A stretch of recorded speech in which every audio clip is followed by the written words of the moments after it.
The machine always tells you what's wrong. You just have to shut up long enough to hear it. Gino turned from the bay doors. What? Olaf didn't look at him. He was watching the gutted M1A2 through the open mouth of the repair bay. Hull panels pulled, wiring hanging loose, contractors moving around it like surgeons who'd lost the thread 3 operations ago. His thumb rolled the silver dollar across his knuckles. Heads, tails, heads. I'm telling you, these guys have been on this thing for a week. Army contractors. They've got diagnostic equipment that costs more than my house. Olaf turned the coin over. So you're just going to sit out here on a bench? For a minute, this is a waste of your time. It's a waste of time. Olaf finally looked at the tank. Something in the way it sat bothered him. He just needed to hear it. The bay doors were open. Nobody stopped him. Olaf walked in like he belonged there, which he did, even if no one in the room knew it yet. He didn't announce himself, didn't ask permission. He just moved through the door with that unhurried, wait-forward walk. Heels down first, quiet, and let his eyes do the first survey. The M1A2 sat under 4 work lights, its hull cracked open like something field-dressed, panels off. Wiring looms pulled and tagged. A laptop cart with 2 monitors sat to the left of the driver's hatch, cables running into the diagnostic port, and the screens showed the same fault tree they'd probably been showing for 6 days. 3 contractors in gray coveralls were grouped near the rear deck. A 4th was underneath, visible only as a pair of boots. Olaf's eyes moved across the wiring looms first, then the pulled panels, then the laptop screens, just a glance. Enough to read the fault tree from 12 feet away. He didn't say a word. He pulled the silver dollar from his left pocket, thumb on the face, forefinger on the edge, and it began its slow turn, heads then tails, then heads again. He didn't look at it. His eyes were on the tank. One of the contractors, a younger man with a grease smear across his forearm, looked up, looked Olaf over. Wheat work shirt, sleeves rolled to the elbows, worn canvas faded to the color of old straw. Top button missing, white hair, 70-something. The contractor said nothing but turned back to his monitor in a way that made his opinion clear. Olaf circled toward the left side of the hull. Behind him, at the bay entrance, Gino's arms tightened across his chest. He'd followed as far as the threshold and stopped there, backlit by the gray morning outside, his rental car keys visible in one fist. His jaw was doing that thing it did when he was deciding whether to say something. He decided not to, yet. Olaf crouched beside the open panel on the hull's forward left quarter. Not a young man's crouch. He took it in 2 stages, one knee down first, then adjusted his weight. But once there, he was absolutely level and unhurried. His right hand came out and hovered near the edge of a wiring bundle without touching it, reading the routing, tracing where it went. The silver dollar kept turning in his left hand. Heads, tails, heads. The man on the laptop glanced over, looked at the older man crouching beside the hull, glanced back at his screen. Douglas Carver came around the far side of the tank then, mid-40s, Department of the Army contractor badge clipped to his breast pocket, sleeves rolled up to match the work, and the particular expression of someone who has been apologizing to the same Army contracting officer for a week and is running low on alternative explanations. He saw Olaf, stopped. "Can I help you?" Not hostile, just tired. Olaf looked up from the wiring bundle, just looking. Carver waited for more. Nothing came. He took in the faded work shirt, the missing button, the silver dollar turning slow and automatic between the old man's fingers. Something about the way Olaf held himself. Weight balanced perfectly over that one planted knee. No tension anywhere made Carver hesitate before asking him to leave. "You with the owner's rep?" Carver asked. "No." A beat.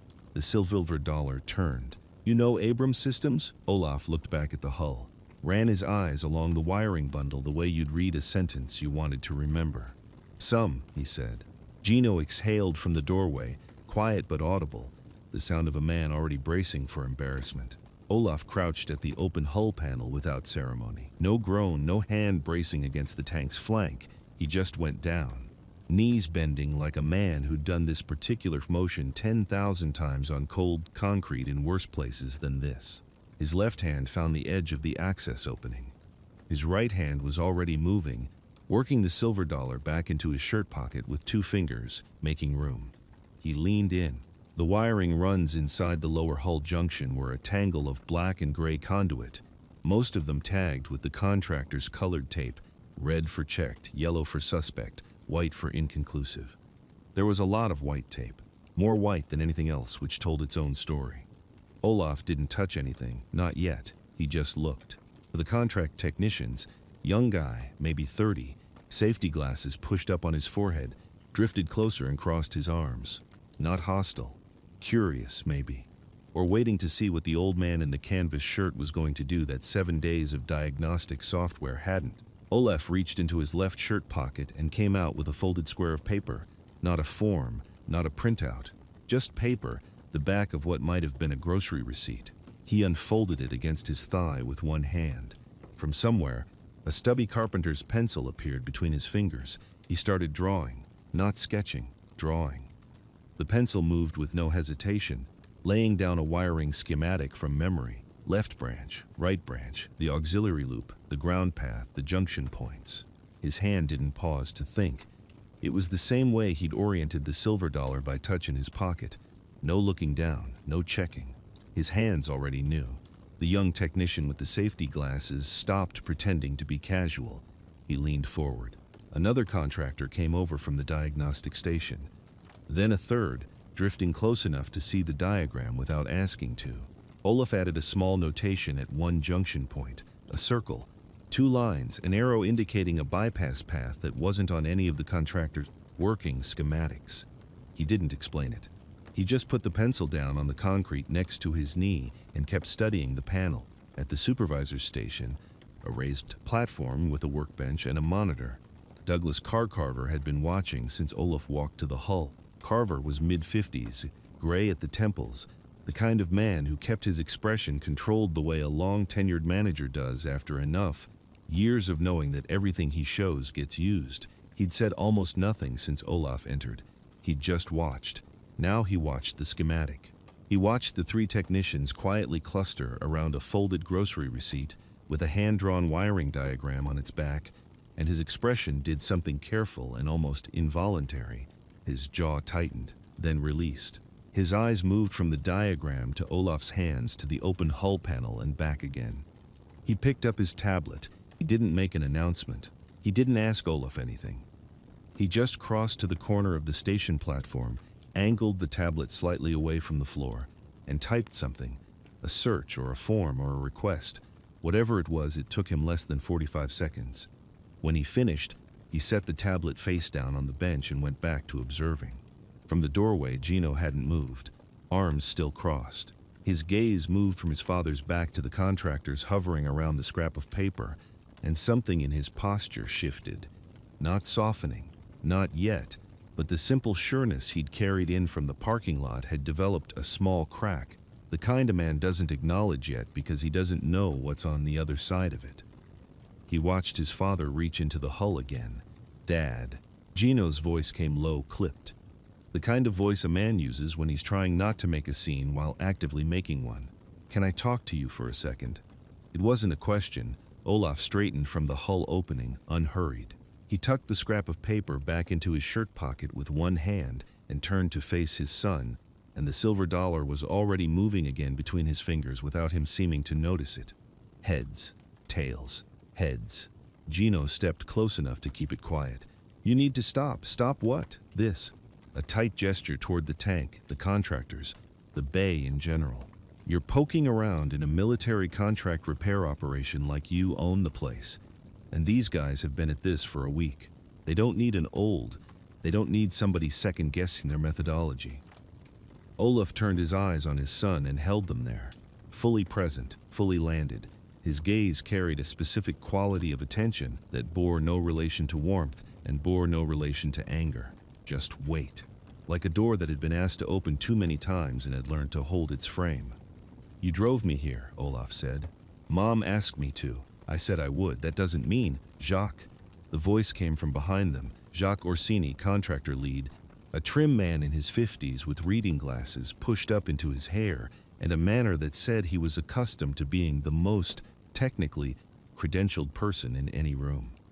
He'd been standing near the annotation paper, and now he walked over with the measured casualness of someone who has calculated exactly how much authority to display and how little to waste on it.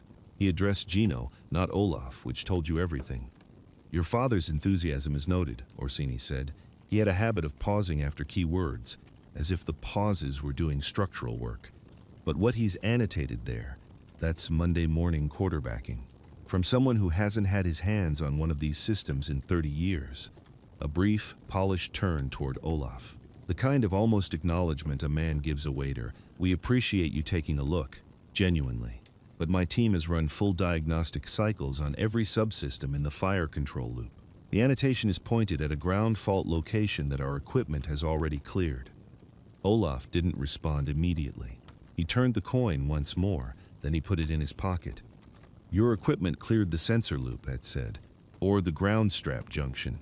Orsini's pause this time was not structural.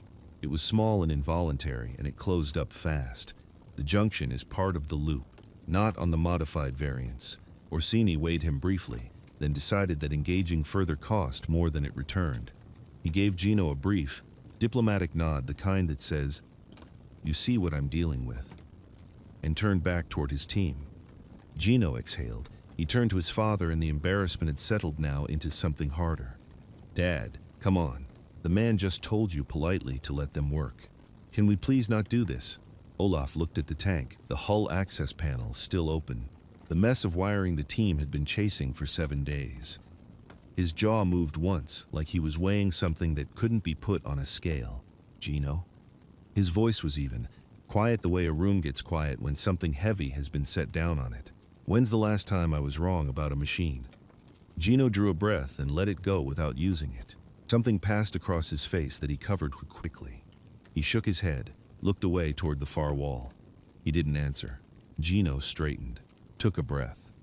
When he turned back, his voice had found its professional register, the one he used in sales meetings when someone was wasting his quarterly numbers.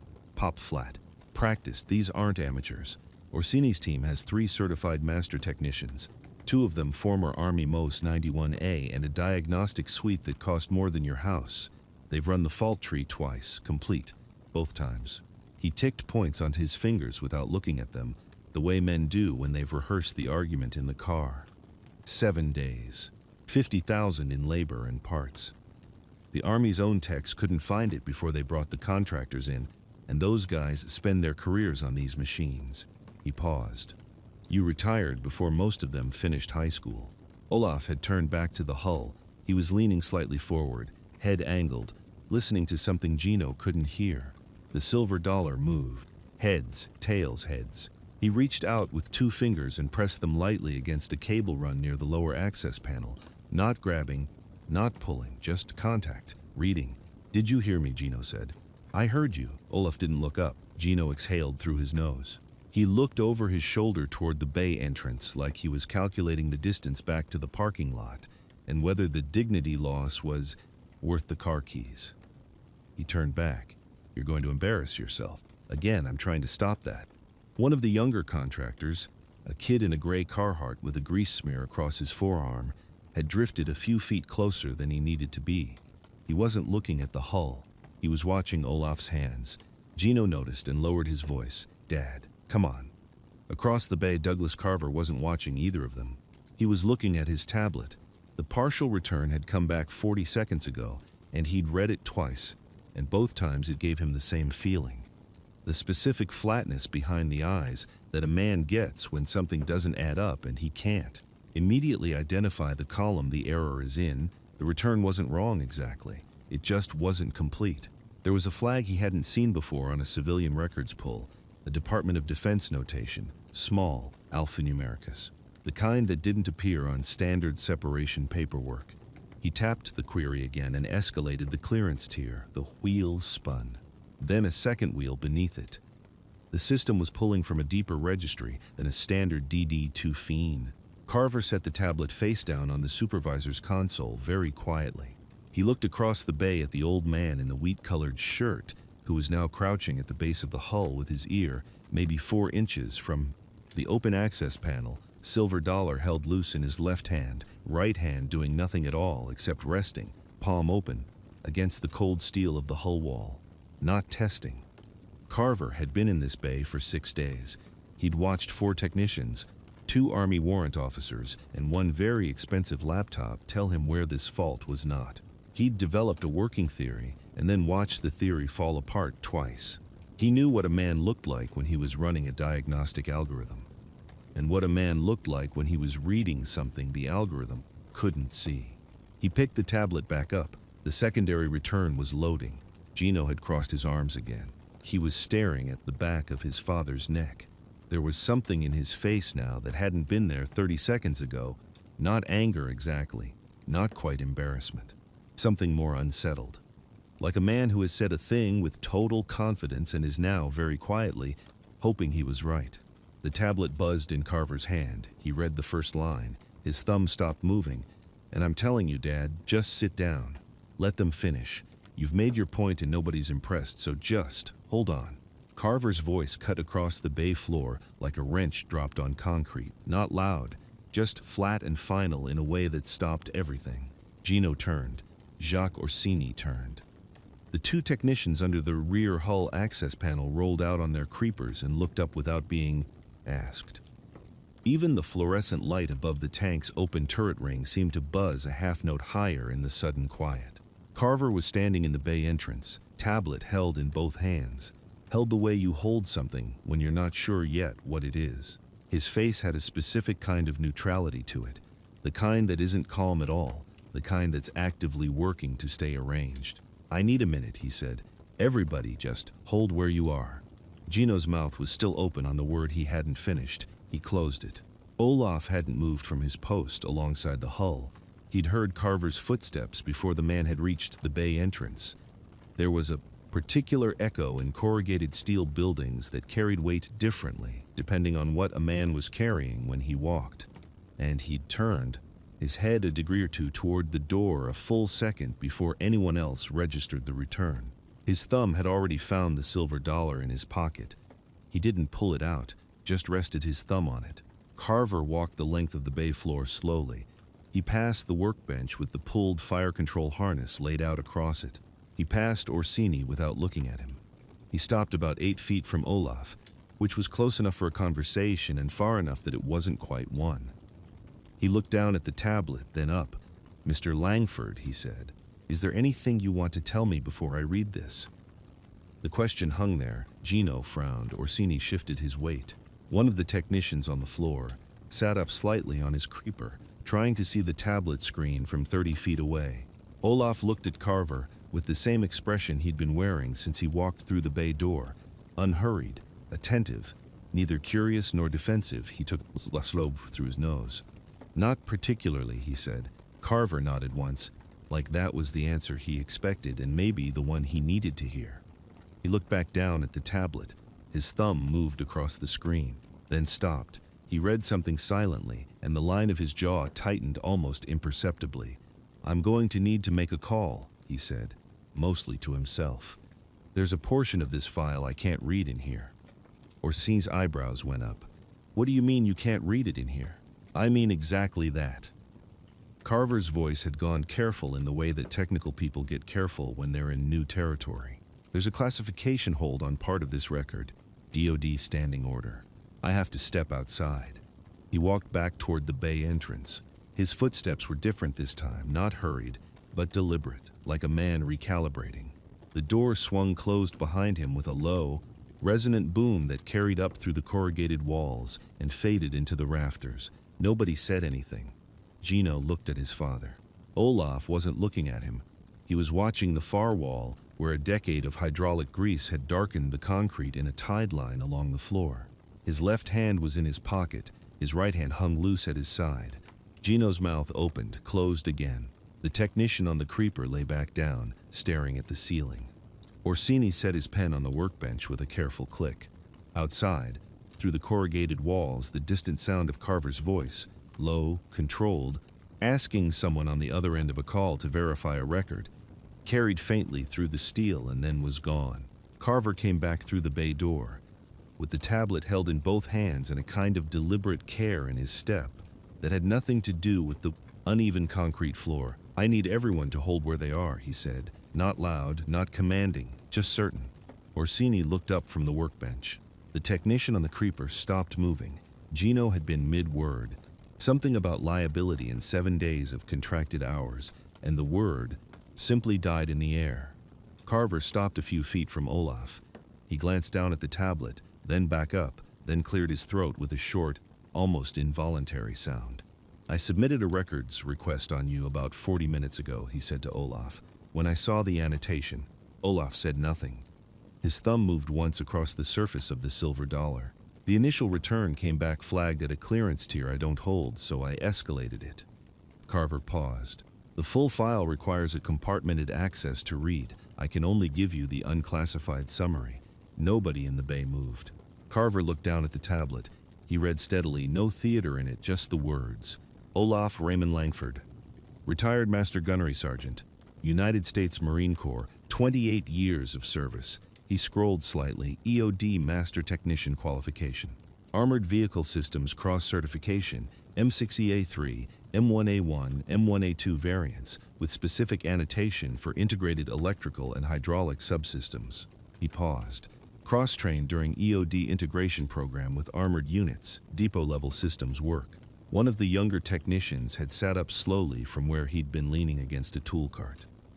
He wasn't aware he'd done it. Carver kept reading. Southwest Asia, 1990 to 1991. Iraq, 2003 to 2004. Iraq, 2005 to 2006. A brief pause between each line, the way a man reads when the weight of what he's reading keeps interrupting the rhythm. Combat Action Ribbon. Navy Marine Corps Commendation Medal with Combat V, awarded twice. Bronze Star with Combat V. He scrolled again. Meritorious Service Medal. 2 Navy and Marine Corps Achievement Medals. Joint Service Achievement Medal. The overhead fluorescence hummed. That was the only sound. Presidential Unit Citation, Navy Unit Commendation. Carver lowered the tablet an inch and he looked at the screen. A citation reference I'm not cleared to describe in full. He raised his eyes to the room. The remainder of the service record is restricted under a standing Department of Defense classification order. Active. No expiration date. Orsini's pen was still on the workbench where he'd set it. Carver turned the tablet so the screen faced inward against his chest, almost without noticing he'd done it. An old reflex of courtesy, maybe. "Mr. Langford," he said, "I owe you an apology for the way this morning went." Olaf's thumb moved across the coin one more time. He tucked it back into his left pocket. "No need," he said. And that was the entire thing Olaf said. The technician who'd sat up was looking at the wheat canvas work shirt, the rolled sleeves, the collar gone soft at the fold. Looking at the hands, he was trying to reconcile something and not quite getting there. Across the bay, near the door where he'd been standing with his arms crossed since they'd arrived, Gino hadn't moved. His mouth was still open from the sentence Carver had interrupted. He was not looking at the contractors.